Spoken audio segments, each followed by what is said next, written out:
At 8:15 in the morning, the world became light. Not sunlight, something purer, crueler. A light that erased color, erased sound, erased breath. For 1 second, I saw every shadow disappear at once. Then, the city stopped moving. The birds froze mid-flight. The clock on the hospital wall melted into silence. I didn't hear the explosion. I only remember the wind. A wind so strong it tore the windows apart and pushed the air out of my lungs. The ground trembled as if the earth itself had gasped. I thought I had gone blind. Then, slowly, vision returned. A different world, made of fire and glass. The hospital was gone. The streets outside were burning rivers. People ran without faces, arms reaching for a sky that was no longer blue. A woman clutched something in her hands. When I looked closer, it was her child, but her arms had turned black and brittle, holding on even as they broke. I was a doctor once. That morning, I became a witness, and what I saw was not death. It was silence, the kind that doesn't end when the sound fades, but lingers, breathing through everything that tries to live again. My name is Dr. Kenji Takahara. I worked at the Red Cross Hospital in Hiroshima. Until that morning, my life was made of ordinary things, bandages, thermometers, and the quiet rhythm of human pain that could still be healed. I had a wife, Aiko, and a daughter, Hana, who were away visiting her parents that week. I used to write to them every night. This, perhaps, will be my last letter. When the light came, I thought the sun had fallen. Then I realized it was the world that had. The hospital vanished in an instant. Walls folding inward, ceiling exploding outward, everything turning to dust and flame. I remember standing in the ruins, still clutching a stethoscope that no longer had a heart to listen to. I walked through what had been a city, calling names that no longer had answers. There were no cries at first, only silence. Then the silence broke, and humanity screamed. People burned without fire, bled without wounds. I had studied anatomy all my life, but I had never seen the human body become light before. If you can hear this story, share it, because memory is the only medicine strong enough to treat what we did to ourselves. The morning of August 6th began like any other. The air was heavy but calm, filled with the soft hum of cicadas and the distant clatter of bicycles on narrow streets. I arrived at the hospital just after sunrise, carrying a cup of tea that had already gone cold. The nurses greeted me politely, and we spoke of nothing: weather, breakfast, small things that seemed to hold the world together. There was no hint of the storm waiting above us. I remember looking out the window from the second floor. The city was quiet, almost beautiful. A young man on the corner sold newspapers, calling out the headlines in a tired voice. Children chased each other across the street, their laughter echoing like bells. One of the nurses was feeding the goldfish in the waiting room, sprinkling the flakes one by one as if it were a ceremony. I remember thinking how fragile peace felt, how easily it could be lost. I didn't know it would be taken from us in less than an instant. At 8:10, I was examining an elderly patient who complained of chest pain. He smiled and said, "Doctor, my heart is still stubborn." I smiled back and told him that was a good thing. His daughter laughed. 5 minutes later, they were gone, swallowed by light. I saw it before I heard it, a flash so bright it erased every shadow in the room. It didn't feel like light. It felt like the end of light. My first thought was that lightning had struck nearby, but it didn't fade. It expanded, filled everything, until there was no inside or outside, just white. My ears rang, then stopped completely. For a moment, the world existed only in silence. The wind came next, a force so violent it threw me across the room. The ceiling disappeared. The walls turned to sand. The bed beside me caught fire without burning. I landed beneath a broken beam, half buried in dust and glass. When I opened my eyes, I couldn't tell if I was alive. My body felt weightless, my skin burning, but not from flame. Something deeper, invisible. I tried to stand, but the floor was gone. The building had folded in on itself like paper. I crawled toward what had been the hallway. The nurse who'd fed the goldfish lay nearby, her face untouched but her clothes in tatters, her body still. The aquarium had shattered. and the goldfish lay on the floor, still glistening, still breathing for a few seconds longer. Then they stopped. I don't know why I remember that more clearly than anything else. When I stepped outside, the world had changed color. The blue sky was gone, replaced by an orange haze so thick it swallowed the sun. Every sound was muffled, like hearing through water. The street had become a river of smoke. I saw people walking, no, drifting, like sleepwalkers. Their skin hung from their arms like ribbons, their eyes wide and unseeing. Some were naked, their clothes burned away. Others carried what they thought were children, but the bundles were only shapes of ash. A man ran past me, his hair burning like a candle. He didn't scream. None of them did. The air was too hot, too heavy. Sound couldn't survive it. I shouted for help, for anyone, but the words felt swallowed before they left my mouth. Every step I took felt slower, heavier. I didn't know where I was going, only that I had to move. The hospital that had once stood behind me was now a skeleton, still glowing faintly. I thought of my wife and daughter and realized with sudden horror that the light had come from the direction of our home. My knees gave out. I knelt among the rubble, my stethoscope hanging around my neck like a noose, and prayed to a God I wasn't sure was listening. In that moment, I understood something I would never be able to explain later. It wasn't the bomb that destroyed Hiroshima. It was the silence that followed. The silence that told us the world had seen too much of itself. When the light faded, it left behind a darkness that wasn't night. The air was gray and alive. Ash falling like snow, soft, almost beautiful, if not for the taste it left in your mouth. It wasn't dust. It was people, buildings, dreams. The city turned into air. I remember blinking through it, trying to understand where the hospital had gone. My ears rang, my hands trembled, but my heart kept beating, slow and stubborn. That felt wrong. I was alive when everything else wasn't. The street where I had walked every day was gone. What remained was a landscape of melted shapes, steel twisted into spirals, concrete flowing like water. The shadows of people had been burned into the walls, black outlines where life had once stood. One near the hospital gate, a man with his hand raised, still haunts me. He had been waving to someone when the light hit him. His shadow stayed. He did not. Bodies lay scattered like fallen leaves, but they didn't look human anymore. The heat had taken that from them. Some were still standing, frozen in positions of prayer or flight, their skin cracked and shining. A mother knelt beside what had been her child. The two of them fused together by flame. I walked past them without words. I had none left to give. My mouth opened, but only the sound of my own breathing came out. A boy stumbled toward me, his clothes gone, his face swollen and red. His hair stood up like black straw. "Sensei," he whispered. His voice broke halfway. I didn't recognize him at first. Then I saw the eyes, one of my patients, a child with a heart murmur. He reached for me and said, "It hurts." I held him as gently as I could, but his skin came off in my hands. He looked up at me and smiled, a small, broken smile. Then he fell silent. The wind returned, carrying sparks through the ruins. Wooden houses burned like paper. The smell was something I can't describe. Part smoke, part blood, part the end of everything. I tore a strip from my coat and covered my mouth, but the air burned through the cloth. The sky above shimmered, orange and green, like a fever dream. I thought of the children who had pointed at clouds that morning. I wondered how many had seen this same sky before closing their eyes forever. I moved toward the river. Instinct, maybe. Water always meant life. But the closer I came, the more I understood the truth. The water wasn't saving anyone.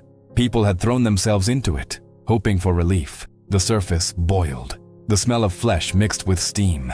I wanted to turn away, but every direction was the same. Fire and ruin. The city had no corners left to hide in. At one crossing, I saw what used to be a tram. It sat upright, perfectly still. Its passengers burned in their seats. The tracks had melted beneath it, the metal dripping like wax. The clock above the station had stopped at 8:15. The second hand was missing. I stood there a long time, listening to nothing, waiting for it to start again. It never did. I found a bucket half buried in ash, and filled it with water from a puddle. It was black and thick, but I didn't care. I carried it toward a group of survivors sitting near the ruins of a bridge. Most were silent, their eyes wide and empty. One woman rocked back and forth, humming a song with no melody. When I tried to give her water, she shook her head. Too late, she whispered. Her lips were cracked, her face gray. She wasn't talking about thirst. She was talking about time. As night began to fall, the fires glowed like lanterns across the horizon. The city looked almost calm from a distance, like a sea of embers after a storm. But if you listened closely, you could still hear it. The quiet moaning of the wounded, the soft collapsing of walls, the whisper of ash falling where voices had been. Hiroshima had become a city without shadows. The light had taken even those. I sat among the ruins, hands blackened, stethoscope broken, my mind empty. Somewhere someone was still calling for help, but my legs wouldn't move. My heart beat once, then again, then slower, as if even it had begun to mourn. I looked at the outlines burned into the wall beside me and thought, maybe that's all we ever are. Shadows that forget they're already gone. I don't remember deciding to move. My legs just began to walk toward the river, drawn by the faint promise of water, of life, of something that still moved. The air shimmered with heat, and every breath scraped my throat like sandpaper. The city had become a furnace without walls. I passed people lying where they had fallen, their hands still reaching forward, as if the act of reaching itself might keep them alive. The silence was no longer empty. It was filled with a sound too quiet to be heard, the sound of everything ending at once. The Ota River cut through the ruins like a black mirror. What had once been a calm stream was now a boiling mass of smoke and light. The banks were crowded with the living who wanted to die, and the dead who looked as if they had simply stopped trying. The water hissed where it met the fire, a soft, cruel sound that reminded me of rain that never came. I stepped closer, the ground hot beneath my feet, and felt the heat rising from the surface like breath. People were climbing into the river, not to swim but to surrender. They thought it would cool the burns, but the water was poisoned now, thick with oil, blood, and the ashes of everything the city had been. I watched as a man carried his wife into the current. Her body was limp, her skin peeling like paper. He waded in until the water reached his chest, then held her there, whispering something I couldn't hear. When the current pulled her from his arms, he didn't follow. He just stood there, watching her drift away, his reflection breaking around him. A little girl approached me, barefoot, her hair singed and white with dust. Her face was covered in ash except for 2 clear tracks where tears had cut through. She was holding a piece of glass like a jewel. "Sensei," she whispered. "My mother told me to find the river." I nodded, unable to speak. She looked up at the sky and asked, "Is it still morning?" I wanted to tell her it wasn't, that morning had ended hours ago, maybe forever, but I couldn't lie, not to her. So I said, "Yes." She smiled faintly, as if that small mercy meant something, then sat down beside me, her tiny hands trembling in her lap. I gave her what little water I had left in my bucket. She sipped it and winced. "It tastes like metal," she said softly. I told her that was just the dust in the air, though I knew better. I tried to wet a cloth and wipe her face, but the moment the water touched her skin, it blistered. She didn't cry. She just looked at me with eyes that were too calm, too knowing. "It's all right," she said. "The light's coming back." Then she lay down beside the bucket and closed her eyes. I turned toward the river again. It was filled with bodies now, drifting slowly, their white shapes glowing beneath the smoke. Some still moved, waving weakly, calling for help that no one could give. The current carried them toward the sea, a procession without sound, without song. I knelt and whispered a prayer I half remembered from childhood. It didn't feel like it reached the sky. It felt like it sank into the mud instead. Somewhere nearby, someone began to sing. A woman's voice, hoarse but steady. The melody was soft, broken but familiar.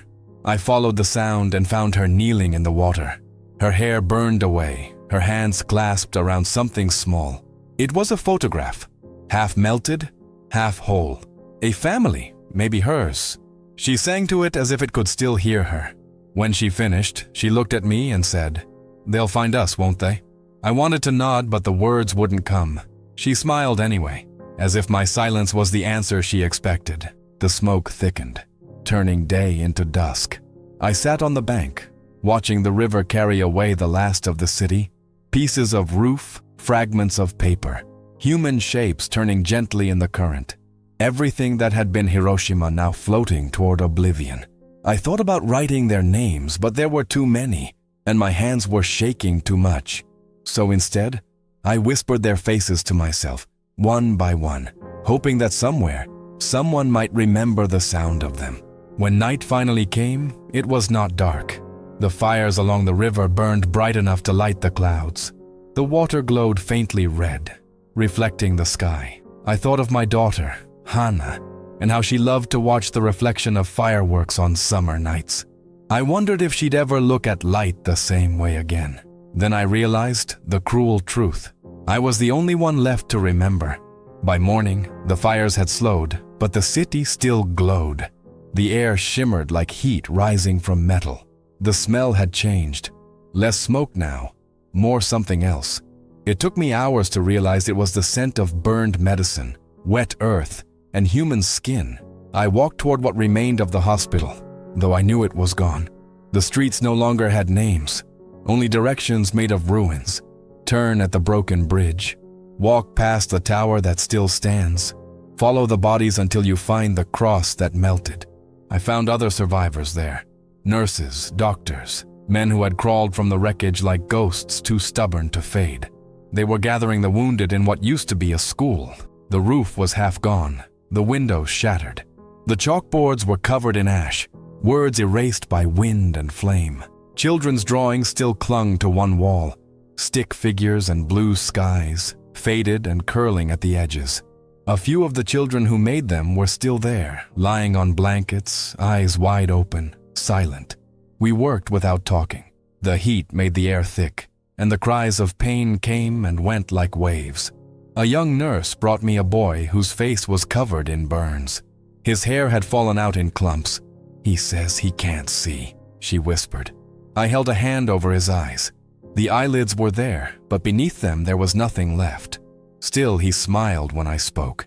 "It doesn't hurt anymore," he said. That was the worst part, when they stopped hurting. Pain meant life. Silence meant the body had begun to surrender. A little girl sat near the doorway, holding a doll. Its head was melted, its face gone. She brushed its hair with her fingers, murmuring something to it. When I knelt beside her, she looked up and asked, "Will she wake up?" I didn't know if she meant the doll or her mother, whose hand lay limp beside her. So I said, "Yes, she will." The girl nodded and smiled. That faint, unshaken faith children have when the world still hasn't taught them how to doubt. I envied her.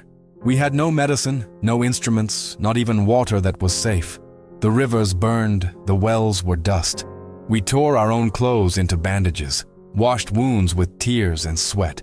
The burns were beyond anything I had seen. Skin that fell apart at a touch, bodies red and gray and trembling. When we tried to lift one woman, her shoulder came away in our hands. A young nurse ran outside to vomit. I wanted to join her, but my stomach was empty. Someone found a child wandering the ruins, clutching a notebook. He brought it to me. Inside were pages of handwriting, careful, deliberate, written with the pride of a student. Poems, I think. The last line read, "Tomorrow we will go on a picnic by the river." The ink had bled, the paper half burned. I tore out that page and put it in my pocket. I don't know why. Maybe because I needed proof that something beautiful had existed here. By afternoon, a strange wind began to blow. The sky darkened again, and black rain started to fall. Thick, heavy drops that left stains on skin and walls. Some thought it was mercy, water from heaven. Others thought it was death returning for what it had missed. The rain hissed when it hit the ground, leaving streaks like ink. Children opened their mouths to catch it. I shouted for them to stop, but my voice was lost in the storm. One of the nurses collapsed beside me, blood running from her nose. Her skin looked gray, her eyes glassy. I knew it wasn't the heat. Something unseen was eating us from within. I remembered the stories of invisible poison, of fire that lingers long after the flames die. I touched my arm. It burned under the skin, though the air was cold. I wondered how long we had before the body began to forget itself. As the rain fell, the fires hissed and died. Steam rose from the ruins, wrapping the city in a veil of fog. For the first time, Hiroshima looked peaceful again. But it was a peace built from exhaustion, not healing. I walked among the children, covering them with what little cloth remained. Some were asleep, some were not. The little girl with the doll had stopped singing. The rain had washed the ash from her face. She looked almost clean, almost whole. I whispered a prayer over her, not for life, but for rest. That night, I dreamed of my daughter.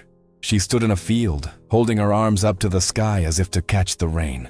When she looked at me, her eyes were full of light, the same terrible, beautiful light that had swallowed the city. I woke with tears on my face and the sound of the wind whispering through broken glass. I realized then that Hiroshima had given birth to something new, not life, not death, but a kind of stillness that would never leave us. The silence of those who remained, the silence of the children of ash. That night, after the black rain stopped, I found a corner of the ruined school that was still dry. The wind had quieted, and for the first time in hours, the fires seemed tired too. The air was thick with the scent of wet ashes, and the only light came from the faint glow of embers under the rubble. I sat there with a scrap of paper I'd taken from a burned desk and a pencil that barely wrote. The lead crumbled, the paper tore, but it didn't matter. I wasn't writing for the living world anymore. My hand shook as I began. My dear Hana, my little light. The words came slowly, as if afraid of being born. I told her about the morning, how the sun had fallen, how the sky had turned to fire. I told her about the river that boiled and the people who ran without sound.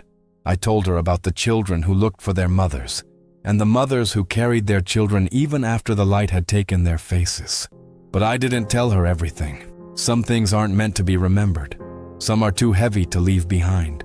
I wrote that her mother, Aiko, was far away that day, and that perhaps God had shown mercy by keeping her there. I told her I still believed they were alive, somewhere beyond the smoke, waiting for me. If I cannot return to you, I wrote, remember that I tried. Remember that your father's hands, which once healed, could no longer save, but they never stopped reaching for you. I paused, looking at the ashes clinging to my sleeves. My hands no longer looked like mine, the skin gray and split, the nails blackened. I wondered if she would even recognize them. I pressed my thumb to the paper, leaving a smudge. If you find this, I wrote, that mark is me, what's left of me, proof that I was here and that I never stopped loving you, even when the world turned to light. Outside, the wind picked up again. I could hear the soft moaning of the injured, the occasional collapse of a wall surrendering to gravity. Every sound was a reminder that the city was still dying. Yet I kept writing, not because there was hope, but because there was memory. And memory, I realized, was the only thing stronger than the fire. I told her about the goldfish that had died in the hospital, the way they had glimmered for a moment before going still. They were beautiful, I wrote. Even in death, they caught the light.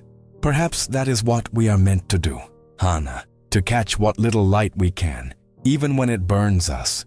I thought about the little girl with the doll, about the boy who had asked if it was still morning, about the woman who sang to a photograph by the river, faces without names, but all part of the same prayer. I wanted Hana to know them, not as victims, but as people who lived their last moments with a kind of quiet grace I could never forget. If anyone asks what happened here, I wrote, tell them it was not war. It was the failure to remember that we are human. My hand grew weaker. The pencil broke. I used the point of a nail to scratch the final lines into the paper. Do not hate the sky, my daughter. The light that destroyed us was born of the same sun that once warmed our faces. It is not the light that is cruel. It is what men do with it. I folded the paper and placed it inside a bottle I found among the debris. It was cracked, but it would hold long enough. I buried it under a stone near the wall, whispering her name 3 times. Then I sat there until the wind changed again, carrying the faint smell of rain. Real rain, clean this time. When the first drops touched my face, I looked up. The stars had returned, faint and far away, but they were there. I thought of Hana again, of her laughter, of her tiny hands reaching for fireflies in the garden. And for the first time since the explosion, I smiled. Not because I believed I would see her again, but because somewhere, somehow, she might still look up at that same sky. And maybe, just maybe, she'd feel that her father was still beneath it, writing her name into the ashes. The rain that came after midnight was different. It didn't hiss or burn. It fell softly, as if the sky itself had finally begun to weep. Each drop touched the earth with a sound so small it felt sacred. I stepped outside what was left of the school and stood in it, letting it wash the ash from my face, from my hair, from the folds of my torn coat. For the first time since the light, the air smelled like water again. The survivors came out too. Quietly, one by one, they lifted their faces to the sky. No one spoke. Some opened their hands as if waiting to catch forgiveness. The black streaks on their skin began to fade, though the wounds beneath them never would. The rain slid down the walls, tracing the outlines of shadows that had been burned there. It was as if the heavens were trying to erase what they couldn't undo. I watched a young boy raise his arms, laughing, his voice hoarse but real. A sound like that felt impossible after everything we'd seen. I closed my eyes and listened. For a moment, I could almost believe that this was healing, but the body knows better than the mind. It remembers pain the way trees remember fire. Every drop that touched my skin left a sting, faint but deep, like a reminder that mercy, too, can hurt. By morning, the fires had turned to smoke, drifting lazily above the ruins. From the hill near the river, I could see the city, or what was left of it. A vast, colorless sea of wreckage stretched to the horizon. The temple bell still stood, bent but unbroken, its surface covered in ash. I walked toward it. Around me, silence pressed like fog, heavy and endless. When I reached the bell, I found a child's sandal caught beneath it, half melted into the ground. I picked it up carefully, as if it might still feel pain. There were hundreds like it scattered through the ruins, small, soft, forgotten. I wondered how many feet had danced in them, how many steps they had taken toward school, toward life, toward everything that no longer existed. I set it down again, gently. Near the river, the water had cleared a little. I knelt beside it and saw my reflection for the first time. My face was gray, my hair white with ash. I looked older, almost unrecognizable. Behind me, the ruins stretched like an open wound. I cupped the water in my hands and let it fall back. Ripples spread outward, distorting the image until there was no face left to see. I stayed there for a long time until the sun began to rise. It wasn't the same sun as before. It felt smaller, dimmer, as if it too were afraid of shining too brightly. The light touched the city gently, revealing the smoke in golden bands. In that fragile glow, Hiroshima looked almost peaceful again, but it was the kind of peace that comes after surrender. The stillness of exhaustion, not of forgiveness. A nurse approached me, her arm in a sling, her face pale. "Sensei," she said softly. "What will happen now?"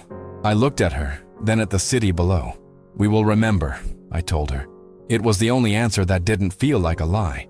She nodded once and walked away, her footsteps disappearing into the mist. When the rain stopped completely, the silence returned. Pure, absolute, heavy. But this silence was different. It didn't scream, it didn't accuse, it simply existed, vast and eternal, like the space left behind when a heart stops beating. I closed my eyes and listened to it, and I understood.